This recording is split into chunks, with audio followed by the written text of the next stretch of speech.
The next speaker was just getting mic'd up. That was cheesy. Yeah, that was crap. Sorry, that was really mega cheesy. But when I read up on him, it said, he said that he practices MMA for meditation. I was like, yeah. What? That means this dude likes punching people to relax. Okay. And I said, dude, you like punching people to relax? He said, no. It's just really cool to fight because you're so focused on what you do, because if you stop concentrating, you get punched. So that makes me relax and not think of business while I fight. Like, okay, because obviously people find that relaxing, you don't want to mess around with them. I'm mega excited. He'll be talking about the collaboration between startups and established companies right here in the Alpe-Adria area. Seems to be all mic'd up. Are you good to go? Okay. Make some noise for Ivanković. Hello there, mate. Thank you very much. Hello. Thank you for... Hope you're all relaxed. Thank you for this great introduction. I would just make some changes for me. As you mentioned, yes, sometimes I do punch people in the face for my satisfaction, but not too often and not lately. Okay. I hope that you have a great day yesterday, and we had two amazing speakers today. I would talk more about how startups and large companies are collaborating in this our region, let's say Croatia, Slovenia, Serbia, and in Bosnia and Herzegovina. This presentation is based on my own experiences and experiences on my, let's say, co-workers and friends. I was co-founder of a startup called Squee. We got even a small investment. It was a startup which tried to sell beautiful design products to the people over the internet.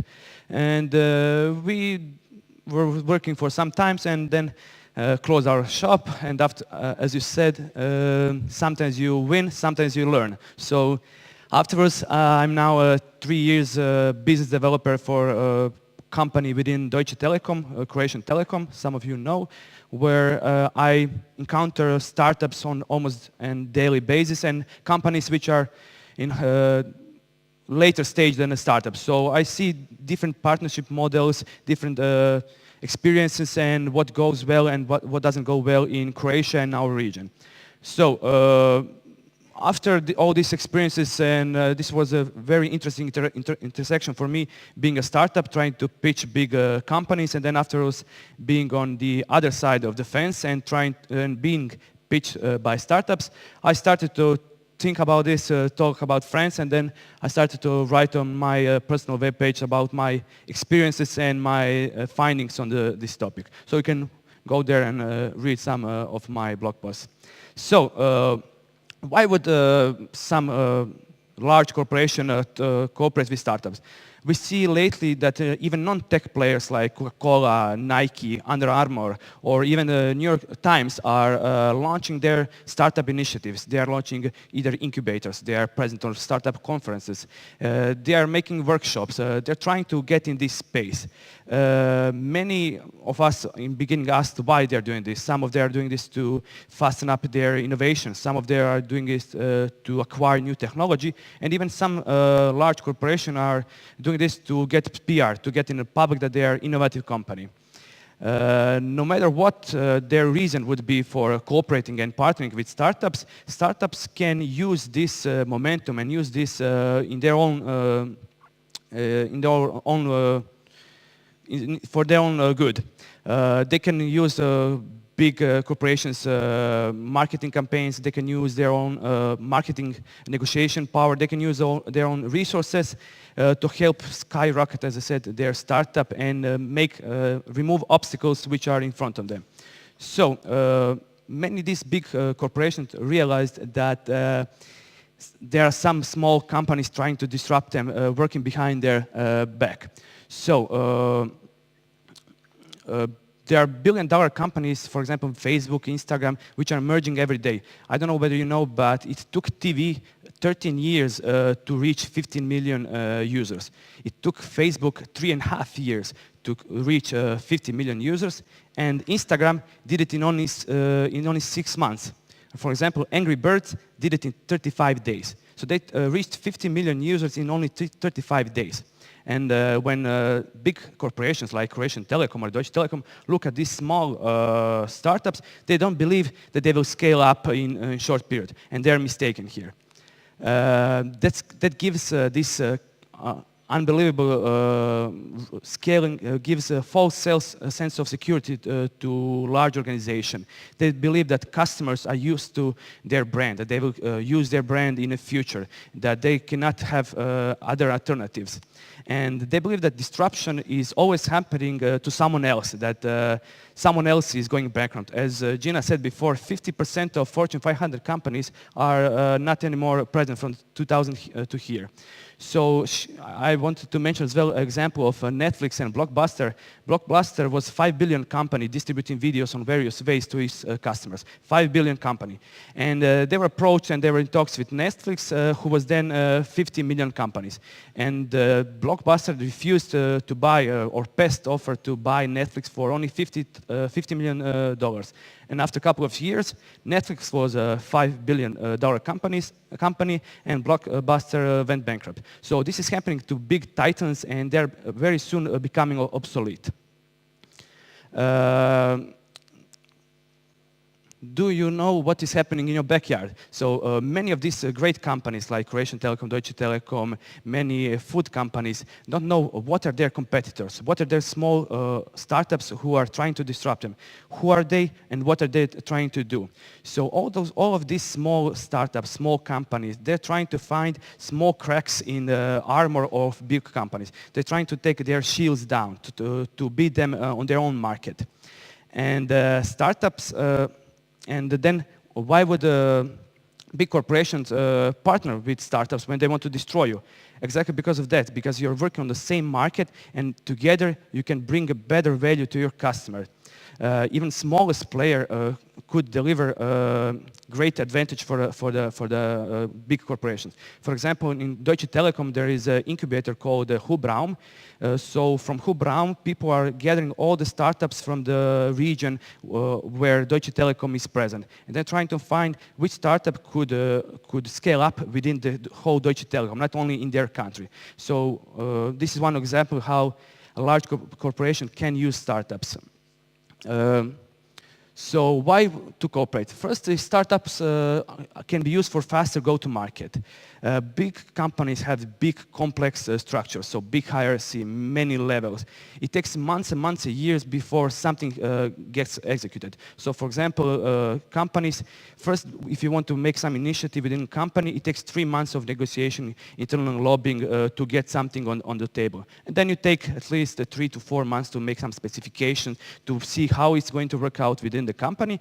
And then when you have everything specified, you need at least 1, 2, or 3 months to develop something or to get the budget for this. And while you need 1 year to put something on the market, startup can put their product or service much faster on the market and iterate a couple of times. So they can learn more about product and market before you even start to put your product on the market. So big companies can use startups to go to market much faster.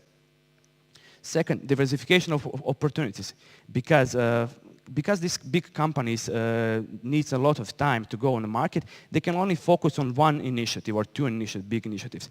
And by partnering with startups, they can use startups to have similar solution simultaneously on the market. So afterwards, they can see which one performed better, which was best accepted by customers, or which was best accepted by a large company, and then somehow integrated in their company.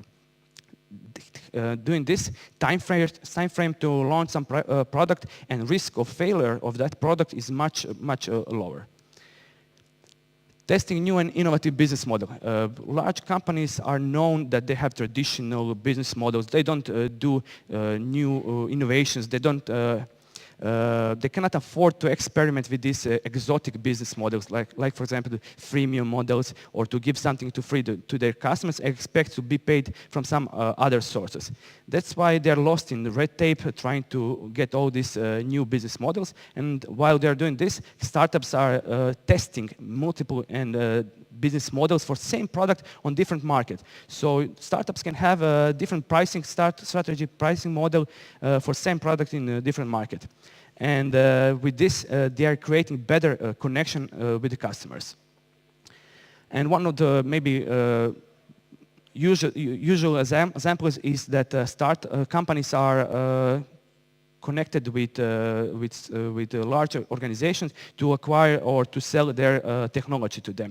This is one of the why would they do this? Because big organizations, they often don't have R&D departments. They buy technology from other companies. And startups, they are obsessed with cutting-edge technology. So when you're a startup, when you're doing cutting-edge technology, you can test this technology for a larger corporation, like we are doing, for example, in Croatian Telecom with some small startups. And this can be a threat and opportunity for a large organization. Depends on how you look at this and whether you're willing to cooperate with these startups. And for example, startups can help you to gain another momentum or give a new life to the old technologies. In telecommunications, we have, for example, fixed lines, which almost no one is using at home, fixed telephony. And people are less and less using even their mobile phones. They're using data as a way of interaction with their with their friends. They're sending text message, they're using WeChat or WhatsApp. So to increase revenue from these old technologies, large organizations are often hiring consultants to tell them what to do, how to position themselves, or what to do with the pricing.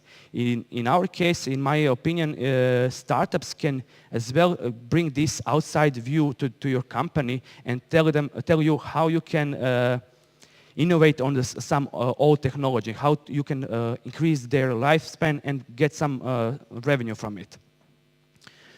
And when we talk about cooperation with startups, many people think that cooperation means acquiring a startup.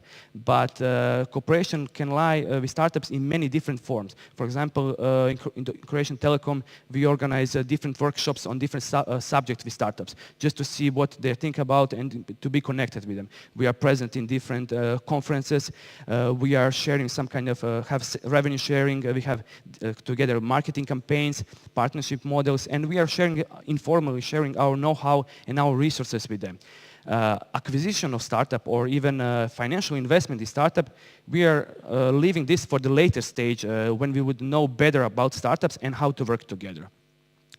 There are some opportunities for cooperation with startups, but there are many, many challenges for big companies to work with startup.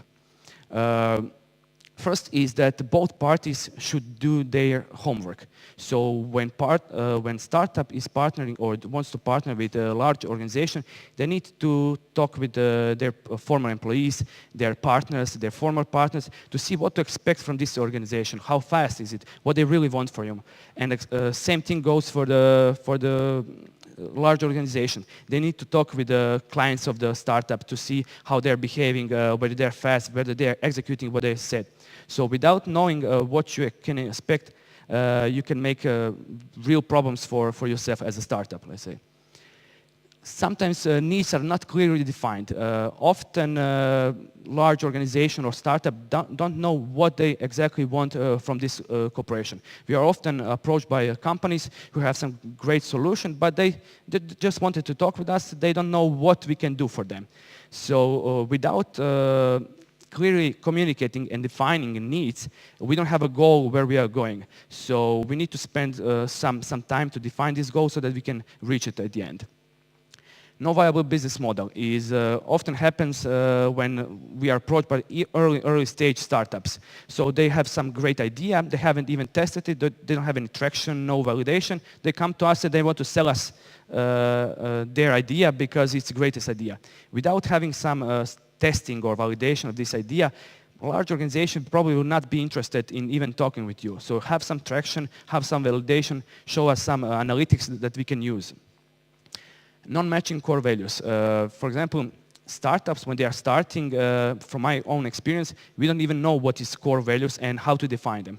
Usually, core values of the startup are the core values of the founder itself. So after some time, organization becomes a founder. So founders need to find a way how to clearly communicate their core values to their employees. So because when they approach big organization, they need to know how they will behave, how they will interact. This big organization, they often have these core values which are stated somewhere below mission statement on their web pages. But in reality, big companies or employees of the big companies do not behave by their core values often. So when you approach some person within the large organization, trying to find out what are the core values of that person, what he likes, and play on those core values. And this is my favorite when we approach by some startup. They already have their exit strategy in the mind. This happens very often that nowadays startups founding their companies, founders founding their startups, they already know that sometimes they will get seed investment, Series A, they will exit one day either with IPO or some kind of acquisition. And in my opinion, if in early stage, if you have already an exit strategy, you're not building company, you're not building business, you're building your personal piggy bank. So when you approach some big company, don't immediately ask them whether they will buy your company or how can you earn money from this. Because by doing this, we see that you're not interested in making business with us. You're not interested in creating value for our customers. So we see that you only want to quick cash out and go out. Big companies are notorious for their slow paces. So I like to call big companies as super tankers or tankers. They need lots and lots of time and resources to start going, to start floating. But once they're floating, once they're on their way, they're almost unstoppable. They're crushing their smaller competition and they're just going through their goal. In the other side, we have startups, which are like small speedboats. They're fast, they can start fast, they don't spend too much fuel, they can easily change directions. And when they collide, when they work together, often comes to the frustration why big companies are not faster or why startups are doing something so fast or something so without testing. So there are ways to do this together for both, but needs to have patience and not be frustrated. And in big companies, even when they're able to make quick decisions, there are many management levels who need to approve something, who need to say yes on something.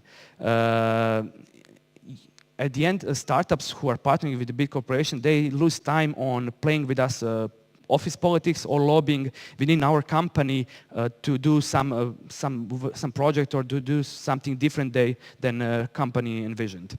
So. And this is what we see at our company, that resistance within corporation comes very often. For example, we have top performers within our company, people who are really doing great business and overachieving, and we have just people who are getting by, who are working their day and go home. And those people don't like to change. They don't like to change their way of doing business.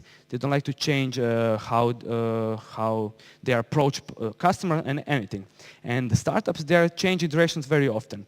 So it's not a problem when one or two team members are, let's say, sabotaging something or do not want to do something. But when it is systematic within the company, then it's really a real problem for the corporation. And probably startups would not be able to cooperate or partner with such a corporation.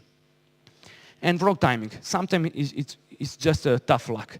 You partner with some corporation, you had a great product, great solution, you put it on the market, customers wanted it, customer loved it, they bought it, and then CEO of the company decided to shut down this division. And just bad luck, it happens more than once. So maybe a few more words from me as a takeaway. Companies can use startup as external business development. They can use it for testing. They can use it to learn from them how to develop faster some solution. They can use it to acquire new technology. They can use it to bring outside view to the large corporation and to innovative business models. Large organizations often don't know that they are not aware that someone out there is trying to disrupt their business. Someone out there is trying to make you obsolete. So we have seen rapid growth of Facebook and many other companies. And by partnering, this growth can be embedded in the large organization and help them grow their business. And as always, there will be many challenges along the way. Large organizations and startups should not be should not be afraid to partner because those challenges are in front of them. They should be bold and go through the partnerships and remove those obstacles as they're coming. So once again, thank you very much for your time, and hope that we can talk later and more about this topic.